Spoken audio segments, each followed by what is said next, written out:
All right, now let's get into this mess. Let's talk about Miss Perry because apparently she's going through it right now. Because, she kicked off her official Lifetimes tour yesterday in Mexico City.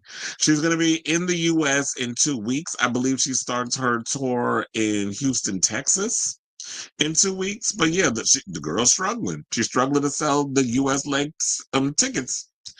So now the California girl singer, who's 40, launched her Lifetimes tour and will embark on a string of dates across North America in support of her seventh studio album 143, which was widely panned by critics on its release in September. But Perry is facing a worry lack of sales, with rows of seating still available at multiple venues, according to official seat maps on Ticketmaster. Insiders claim that she had hoped to emulate the success Taylor Swift achieved. Child, now you know damn well you ain't no damn Taylor Swift. She hoped to emulate the success Taylor Swift achieved with her record-breaking Eras tour, but there are fears Perry's place on Jeff Bezos's Blue Origin flight has scuppered her chances of securing last-minute sales. Well, no shade, but I think that people's minds was made up long before she went on that damn Blue Origin flight. I don't think that helps anyway her situation. It's kind of like I think a lot of people were skeptical, not necessarily like they were curious in regards. Like I would say, for example, Lady Gaga. I think in the beginning, a lot of people were like, "Oh, the Mayhem tour is going to bring and all other stuff," until she did Coachella. Now I think because of Coachella, everybody's like, "Oh, I need to get a ticket to this concert." However, there are people that are pissed because I was watching this video yesterday. This guy on TikTok, and he's talking about him and his husband, and they live out in Miami, and he wanted to get a ticket, and they talking about that in the nosebleed is like $400. So he's like, I want to go see her, but these tickets is too damn expensive. Now I don't know what the price are for Katy Perry, and if the tour even warrants her wanting to get that kind of money. But then again, with some of the footage that we've been seeing online, like I said, I like the opening, like when she comes out and she's like hovering in this thing. It's giving very like Star Trek meets Stargate, like it's very alien-esque. Like I like a lot of the science fiction type of vibe that she's going for. But I just don't particularly care for her because of how she comes across. So now dates in Minneapolis, Minnesota, and Denver, Colorado are particularly bad, with row upon row of seats still available, while swaths of tickets, which cost upward of $50 and resale, are on offer for the first U.S. date in Houston on May 7th. So I'm like, $50? I mean, $50 is not bad though.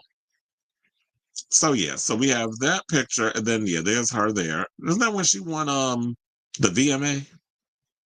So the numbers are also concerning for her May 9th date in Oklahoma City, Oklahoma, with multiple rows of seating still available. While it's unclear how many of her VIP packages, which cost upwards of $200, are still available, there are tickets for most nights, as well as resales, which are being listed for over $1,000 on some dates. It is a similar fate for Beyonce's upcoming Cowboy Carter tour, which kicks off on Monday. So when that happens, we'll definitely see how her tour turns out. I still think that Beyonce made a mistake by trying to do a stadium tour. Like I don't understand how. Like I'm here for Cowboy Carter and what you're trying to tell regarding of that album. However, I do not think that Cowboy Carter even warrants a stadium tour. I don't know why she didn't decide to do an arena or even go the Madonna Madam X route and do theaters. Like to me, it feels like it should have been more.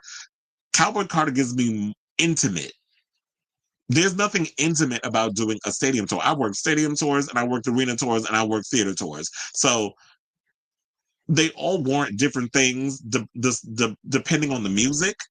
And Cowboy Carter, no shade, does not warrant stadiums. And I don't know if it's her ego, whatever the case is, but it's just like, no, if you're doing like this real intimate album, it should have warranted that. And then you could have just did what Lady Gaga did. Based on the demand, you could have just did multiple nights. So it could have been like she's doing 6 nights at Madison Square Garden, 4 in August and 2 in September. So I would have did that. But I guess she's going to have to learn the hard way. Now, in regards of Katy Perry, I don't know what would be able to help her. I just think that she's just tone deaf, and people just don't particularly care for her because, as a personality, she stank. I just heard that didn't they come up with a whole law surrounding her? Let me look that up because I know I put that on my social media, so it's relatively fresh. So I know I won't have to go far looking that up. And yeah, so someone posted, I just found out Katy Perry has a law written after her because she was bullying and financially abusing so many elderly people out of their homes. She would sue bedridden elderly people, subject them to long court dates, and then try to steal their home from them. She was worth $400 million while doing this to lower earning elderly people who reside in I think they meant SoCal, but they put social. Oh wait, it is SoCal. Apparently I can't read. But that was only like a one person type situation. I don't remember there being multiple stories. There was this one guy that they said that she, in a way, swindled him out of, I think he has like dementia or something or another, and he wanted to die at the home that he bought. But Katy Perry apparently swindled him out of his home and then decided to take him to court. So yeah, there was a whole drama about that. So yeah, there's a lot of things of why people are not really feeling her right now. I was like, why am I getting so many? Who's texting me? Hold on. Why am I hate when people text me when I'm doing stuff. Oh, people call me about Shannon Sharp. I'm like, look, y'all need to watch the live show. I already did all I need to do about Shannon Sharp. And I pretty much say he cooked. So let's get back to Miss Perry. So now they also wanted to say there are already concerns about poor ticket sales even before Blue Origin, which is what I pretty much said. I didn't have to read that line to tell y'all the tea. I've been paying attention. And we've been talking a lot about Katy Perry and stuff on this show. Hold on, because I think I have there's one of the venues there. And I'll get to in a second. All that blue you see up in there is seats that have not been sold. So just keep that in mind as I go through this article, because I'm going to tell you which location that is once we get through everything here. So yeah, they said some higher ups at Live Nation were skeptical from the beginning. There were talks about what to do if the venues don't fill up further. Now, poor ticket sales is the latest blow to the beleaguered star, who this week, and we should also point out, she was forced to cancel 2 concerts in Guadalajara, Mexico, on May 1st and 2nd, as the stadium she was scheduled to perform in was not built in time. So they couldn't really just thought about, okay, is this thing going to be done in time? Because it does take time for stadiums and things of that nature to get built. So y'all didn't think about all that before y'all secured the location? That was her team that dropped that ball. So they said, I wish I could fix this, but it's beyond my control. This is what she told devastated fans, adding she will create something special for the fans in Guadalajara in the future, which means she ain't doing shit for y'all. So don't hold your breath. Now, that's like a lot of y'all thinking that Kylie Minogue was rescheduling that Denver, Colorado show. But unfortunately, that's at the behest of the playoffs. So unfortunately, she had to cancel that. And I feel bad for y'all on Denver because that was a good show. But there was a handful of locations that look close to selling out. These include Perry's upcoming shows in Chicago, Illinois on May 12th, and multiple dates outside the U.S. Seat maps for dates in Canada's Edmonton, Montreal, and Toronto in late July, early August show whole blocks of seating have been booked up. So yeah, there are certain, like I look at Katy Perry as like, she's not a total flop. I do feel like Chicago, like they said, Canada, Europe likes her a lot, where it seemed like her music resonates more with the Europeans more than they do in the United States. I would not be shocked if she sells out that one night she has at Madison Square Garden. And, other locations. She's got to do certain locations. You are not, Taylor Swift, where you can just go everywhere and people are going to buy up tickets. You're not that girl. Because I feel like what she should have did was stick to the residency. Like, to me, you get residency teas with your stuff. There's no evolution in your music. There's no evolution in what you do artistically. You are someone who's a nostalgia act at this point, and you rely on a lot of your biggest hits to keep you going. And I feel like she could just do a residency for the rest of her life. Just change up the costumes. So I feel like after 143 says you don't need to put out no more music. You could just forever sign big deals, $100 million deals for maybe a 2-3 year residency in Vegas. The kids will come out, all the Katy Perry fans, all the tourists, all that stuff come out and see you. while you do your little tricks and your alien stuff and flying in the air, thinking your ass is a poor man's pink and all that other stuff. And you'll make your coins doing 3 shows a week for like 3 years or something, whatever. I don't know. You can probably just do weekend shows, however your deal comes out. But as far as like traveling around the world in an arena type setting, I don't see it. Just like I don't see it for Jennifer Lopez, I don't see it for you either. So now, in regards of this map that I'm showing y'all, this is actually at the Target Center in Minneapolis, Minnesota on the 13th. So the blue is unsold seats. Now, since y'all been marinating on that for a minute, the next one that we have, all that blue that you see up here, that's for her Denver, Colorado show. And that's on May 15th. And then, last but certainly not least, she booked 2 dates at this location, which is in Oklahoma City, Oklahoma. This is the second night.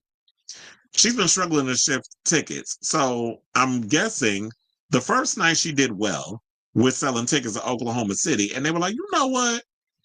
Since the demand was so high and everybody's buying tickets, the second night, I think you probably shot your wad with the first night. I think everybody's like, nah, sis, we good. We don't need you to like give us a multitude of nights and things of that nature. So yeah, so we have, and then also we have, wait, hold on, because I was like, let me show y'all this, because this was a cackle. Where you get to see Katy Perry up in here attempting to dance. So shout out to TikTok. Yeah, this was her being a hot ass mess, and they was cackle. The cackle was people online just clowning her. So yeah, and all this is all for the backlash and all this other stuff. But let's get to some of the criticisms that a lot of people saying. So it's like the Dr. Luke stuff, the Blue Origin stuff. That's what's been biting her in the butt, where she had to cancel and all the other stuff. And yeah, with all the dancing and stuff, let me read y'all what the people were saying. So, and then that was the worst, because then she tried to do a jump, like I don't know if it was a jump into a dip. I'm like, sis. Now, you know, Aja and Laomi, all of them, if they see this video, they're going to eat you up in the comments with your noggin ass trying to do a dip. Like, girl, please, bad enough you're already, trying to pander to the homosexuals with your music and all the other stuff. Now you up in here trying to occupy and colonize and whitewash ballroom? Mm-mm. So one person said, are her choreographers third graders that won a contest? Another person said, please retire gracefully. Don't do that to yourself. Well, hold on. Why she got to retire? It's like, artists don't retire. People with careers don't retire. It's not like she's working a regular job. She's an artist. Let her do her music as long as she wants to do it. I just feel like she'd just be good enough to do it at a residency. I just don't think she is an arena girl. Or if you want to go outside the United States, you'll have better success out there than you would in America. If you're going to stay in America and get that American coin, residency is for you. Now, another person said, girl, WTF is this? Even Taylor Dance is better than this. She plays with it while Katy tries to act like she's a drag queen. They are going in and letting have on Miss Mamas. Okay, and then another person said, not the mom moves. Another person said, a straight up soulless vessel. Another person said, maybe she should have spent less time in space and more time rehearsing. Another person said, and her fans have the audacity to say she's a better performer than Gaga. Bye. Now, you know damn well. One of the things I've always gotten on Gaga about is that I always thought her dancing was a little bit stiff back then. But look, when I get my criticisms, I'm good with also giving, flowers and things. And Lady Gaga, Gagachella, she ate. The choreography was on point. She was confident in her stage presence. She sang her ass off. She gave you a show. She is, and I see why, like, I know some people might get mad if I say this. Yeah, she's up there in the same conversation of like a Beyonce and a Madonna and all of them, because she's put in, like, you see, she works her ass off to be doing what she's doing. So yeah, we can put her in the same conversation with those women, where it's like showmanship, the costumes, the dancing, the singing, the pomp and circumstance of it all. Like, she really works her ass off. I don't know what the hell Katy Perry's giving. She's giving mediocrity. And a lot of y'all like to celebrate that. Somebody says she's giving lazy town. Another person said, every time I think she can't possibly flop harder, she pulls some ish like this. So yeah, now I think we talked about that. So yeah, look, she's about to her first night, right? She's about to play 81 dates across North and South America. So I'm wondering, so we down to 80 now because is 81 to one in total? Like how many dates? I'm guessing. So now we one down, 80 to go. So yeah, she's doing 81 dates across North and South America, Canada, Europe, and Australia, as well as 2 nights in China before wrapping up in Abu Dhabi on December 7th. Well, if you do Abu Dhabi, sis, they're gonna make your ass wear like a freaking burqa on that damn stage. Cause you ain't gonna be able to be up there in an alien costume with your coochie damn near coming out. She told fans to come as your favorite timeline from her decades-long career, revealing they might be joining me on stage at the show. It is perhaps no surprise that Perry looked to Swift, whose record-breaking Eras tour surpassed $1 billion in revenue, making it the highest grossing tour of all time. Now, spanning over 3.5, first of all, y'all, we clown Taylor Swift about her weak vocals. But here's the thing. Miss Mamas did a 3.5 hour show, 44 songs, throughout, celebrating 17 years of you making music. I got to give her damn flowers for that. Because who would have the stamina? 3.5 hours, damn near 4 hours of a show. And of course, you don't need no opening act because it's like, nah, I'm going to just do the show. But I'm going to have to come on early. Like if I'm doing a 3.5 hour show, it's like, what time do you come on? Like 8 o'clock? 8 to 9, 9 to 10. Yeah. 11:30, like 8 to 11:30, I'm doing a show. That sounds like a good enough amount of time. So yeah, that tour made $1 billion, and that's why she's a billionaire. But she kept stopping and starting the tour, which I think is smart. So it was like I do a couple of months, I take a month off, and then we get back and do the tour again for a couple of months, and then I take 2 months off or whatever, and then I come back and tour again. That would be me. I think that's how a lot of artists should tour. Give yourself a little break, and then get back out there, get those batteries charged up, and then get back out there and tour. Meanwhile, we should point out that Madonna's Celebration Tour, which paid homage to her 4-decade-long career, made an impressive 77 million in ticket sales. So the Queen of Pop will always be the Queen of Pop. She'll always be out here making her money. Here she go flying around like a broke-ass looking Tinkerbell. And yeah, that's all I got to say on that. So I think I'm done reading Katy Perry.